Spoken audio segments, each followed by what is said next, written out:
कैसे हैं आप लोग? आई होप कि आप लोग बहुत ही अच्छे होंगे। तो आज की वीडियो में हम लोग बात करेंगे कि फ्लूइड क्या होता है ना? फ्लूइड प्रेशर क्या होता है? तो इसके बारे में आप लोगों को क्लियरली फुल डिटेल में बताएँगे। देखिए, ये जो फार्मास्यूटिकल इंजीनियरिंग का जो सब्जेक्ट है ना, ये काफ़ी लेंदी सब्जेक्ट है ना? तो इसमें आप लोगों को हम ये ज़्यादा क्लियरली समझाएँगे नहीं, है ना? अच्छी तरीके से बताएँगे नहीं तो आप लोगों को समझ में नहीं आएगा, है ना? क्योंकि इस सब्जेक्ट में ज़्यादातर जो मशीनें होती हैं, है ना? उसके बारे में ही स्टडी करना है ना? फार्मास्यूटिकल इंजीनियरिंग में, है ना? तो चलिए वीडियो को स्टार्ट करते हैं। तो देखिए फर्स्ट टॉपिक दिया हुआ है फ्लो ऑफ फ्लूइड। तो सबसे पहले हम बात कर लेते हैं कि आखिर फ्लूइड होता क्या है ना? तो देखिए लिखा हुआ है the substance which have ability to flow, है ना? तो देखिए हम लोग यदि फ्लो की बात करें, है ना? फ्लूइड की, है ना? तो उसमें क्या होता है यदि हम लोग जो सेमी सॉलिड होता है उसको यदि निकाल दें, है ना? सॉलिड, लिक्विड, गैस, ये 3 जो है ना, इसमें क्या है कि ये फ्लो हो जाते हैं। जैसे कि सॉलिड है, लिक्विड है, गैस है।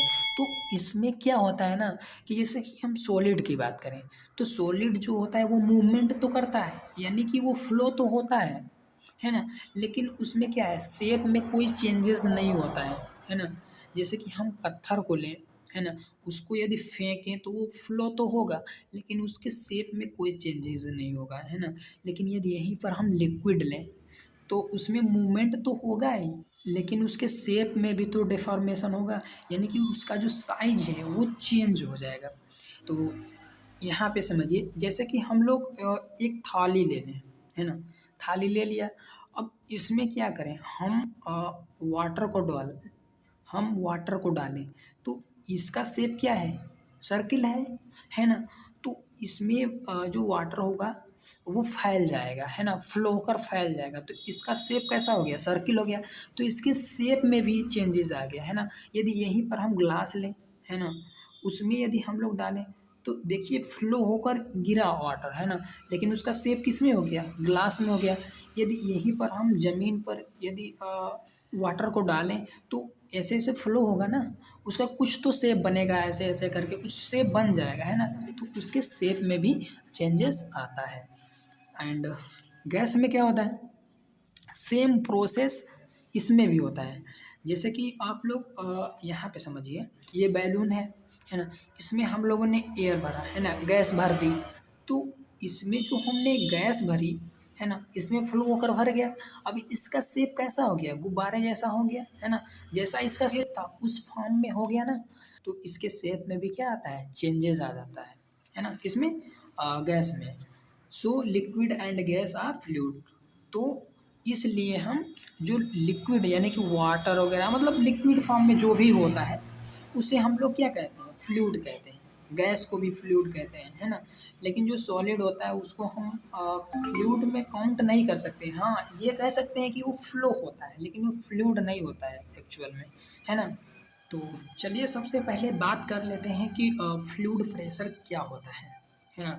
तो देखिए लिखा हुआ है the pressure which apply by the fluid, यानी कि ऐसा प्रेशर जो फ्लूइड के द्वारा प्रेशर लगता है उसे हम क्या कहते हैं? फ्लूइड प्रेशर, है ना? देखिए लिक्विड में ही तो मतलब फ्लूइड आता है ना। अब जो वाटर होता है वो लिक्विड होता है ना, यानी कि वाटर के द्वारा, यानी कि लिक्विड के द्वारा जो प्रेशर लगता है उसे हम फ्लूइड प्रेशर कहते हैं, है ना? तो इसे हम हाइड्रोस्टैटिक प्रेशर भी कहते हैं, है ना? तो इतना आप लोगों को समझ में आ गया। तो चलिए अब देख लेते हैं कि प्रेशर होता क्या है ना? तो देखिए यहाँ पे समझिए कि प्रेशर होता क्या है ना? इसे हम P से डिनोट करते हैं, है ना? जैसे कि ये टेबल है ना? समझिएगा थोड़ा-सा, ये टेबल है ना? ये टेबल हो गया। अब यहाँ पे क्या है ना, हम यदि यहाँ पे कोई ईंट पत्थर या लें, है ना? मान लीजिए कि हमने ईंट ले लिया, है ना? इसको जब हमने जो हमारा टेबल है, उस पर जब हमने डाला, तो इस पर क्या लगा? ग्रेविटेशनल फ़ोर्स लगा, है ना? यानी कि प्रेशर की हम बात करें तो प्रेशर क्या होता है? फ़ोर्स अपॉन एरिया, यही होता है ना। अब जब ईंट हमने किस पर डाला, टेबल पर डाला, तो इस पर क्या कुछ मतलब प्रेशर लगा। अब जैसे पेन को हम ऐसे डालें तो इस कॉपी पर, है ना, क्या प्रेशर पड़ेगा ना। प्रेशर वही जब ईंट जब इस पर पड़ेगा तो प्रेशर पड़ेगा।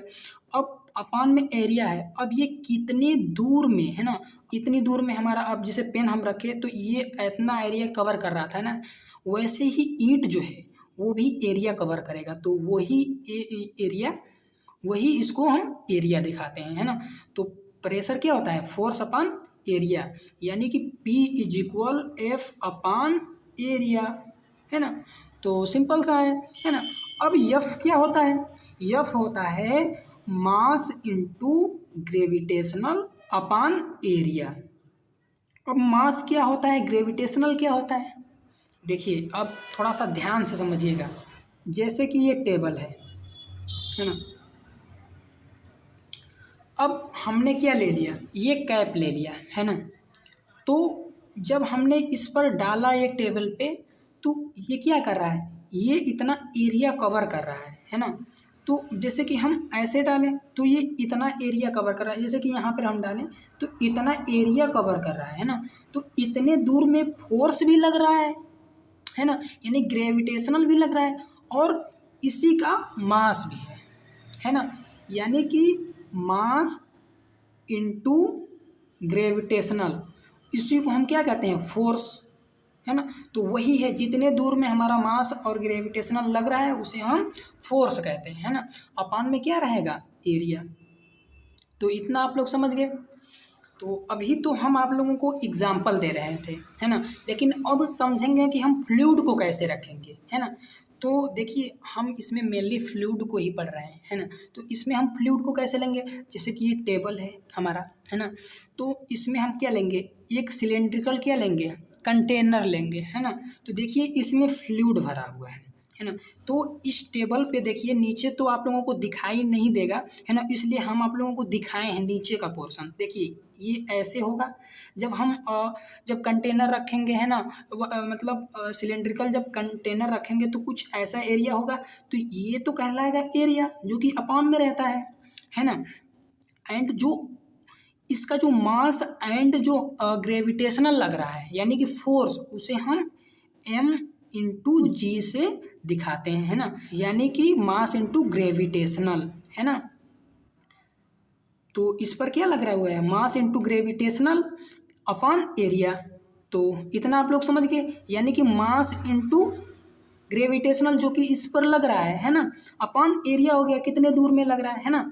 तो यहाँ पे देखिए इतने दूर में हमारा क्या भरा हुआ है, फ्लूइड भरा हुआ है। इसको हम H से डिनोट कर देते हैं, है ना।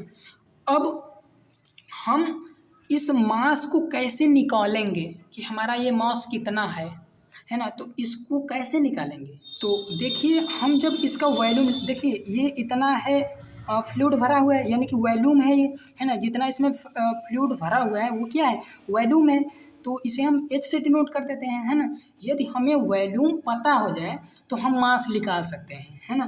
तो वॉल्यूम इज इक्वल क्या होता है, जो एरिया होता है ना, इसको लिख लेते हैं, और इनटू में H, यानी कि जो वॉल्यूम है ना। यानी कि वॉल्यूम की बात करें, वॉल्यूम इज इक्वल क्या होता है, एरिया इनटू हाइट, यानी कि ये एरिया जितने दूर में कवर किया हुआ है उसे हम लिख लेंगे, है ना। एंड जो इसमें वॉल्यूम है ना, इसे हम लिख लेंगे क्या, H, है ना। तो वही लिखा हुआ है, इसे हम फर्स्ट इक्वेशन मान लेते हैं, है ना। तो जब इतना हमें पता चल गया वॉल्यूम, तो हम मास कैसे निकालेंगे। तो मास के लिए जो होता है, मास इज इक्वल होता है डेंसिटी इनटू वॉल्यूम, है ना। ये रो समझ रहे हैं ना, रो यानी कि जो भी इसमें फ्लूइड भरा हुआ है उसकी डेंसिटी क्या है ना, उसे हम क्या मतलब डिनोट करते हैं, रो से, है ना, जो कि डेंसिटी है। तो इतना आप लोग समझ गए। अब इसे हम सेकेंड इक्वेशन मान लेते हैं, समझ में आ रहा है ना। तो देखिए मास क्या हो गया, mass is equal density into volume. अब देखिए हम आप लोगों को अभी बताए थे कि जो प्रेशर होता है वो फोर्स अपान एरिया होता है, यानी कि P is equal F upon area, है ना। तो अभी हम इसको थोड़ी देर के लिए छोड़ देते हैं, है ना। जब हमें ये वॉल्यूम है ना, यहाँ पे देखिए सेकेंड इक्वेशन में। अब इसकी जगह पर हम क्या पुट कर सकते हैं भाई, हम ये लिख सकते हैं A इंटू एच। तो देखिए मास इज इक्वल, देखिए रो तो रहेगा ही है ना, इंटू, अब V की जो V लिखा हुआ है, वॉल्यूम लिखा हुआ है, इसकी जगह पर हम A इंटू एच पुट कर सकते हैं। पुट कर सकते हैं कि नहीं पुट कर सकते हैं? पुट कर सकते हैं ना। तो इतना आप लोग समझ गए। एंड जब आप लोग इतना समझ गए हैं तो ये देखिए यहाँ पे इसको हम क्या बताए थे, यानी कि जो P इज इक्वल होता है वो mass into gravitational upon area होता है ना। तो हम m की जगह पर हम क्या पुट कर सकते हैं, जो हमारा ये आया हुआ है ना, इसे हम थर्ड मान लेते हैं।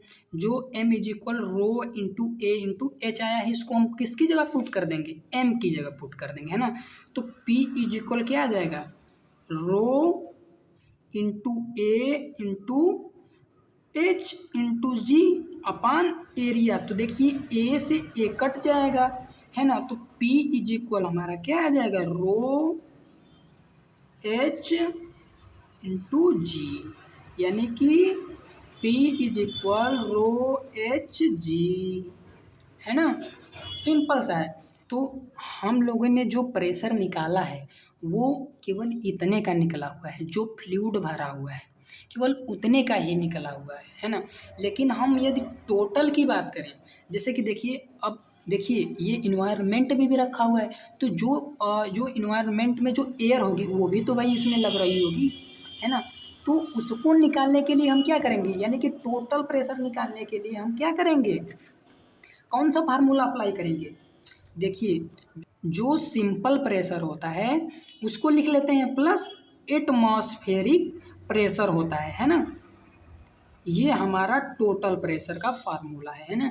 जो प्रेशर है और एटमॉस्फेरिक, यानी कि ये सिंपल प्रेशर हो गया प्लस एटमॉस्फेरिक प्रेशर, है ना। तो इतना आप लोग समझ गए। एंड अब इसमें भी समझ लेते हैं।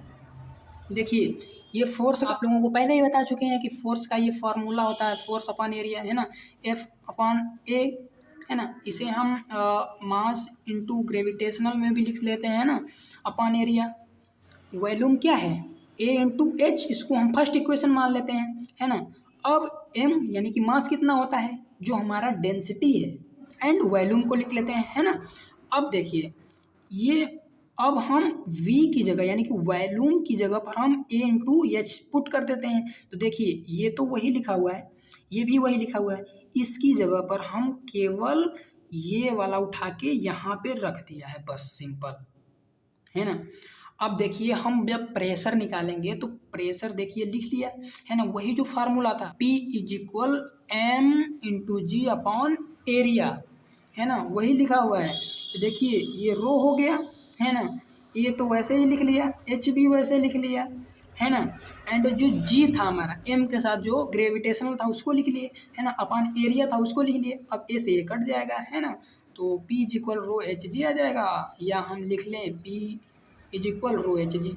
तो ये हमारे केवल फ्लूइड का निकला हुआ है ना, हमने टोटल प्रेशर नहीं निकाला, हमने केवल जो फ्लूइड भरा है उसका प्रेशर हमने निकाला है ना। तो आप लोगों को ये समझ में आ गया होगा। तो नेक्स्ट वीडियो में हम लोग पढ़ेंगे मैनोमीटर, है ना, तो उसको हम लोग डिटेल में डिस्कस करेंगे। तो चलिए मिलते हैं नेक्स्ट वीडियो में, तब तक के लिए थैंक यू।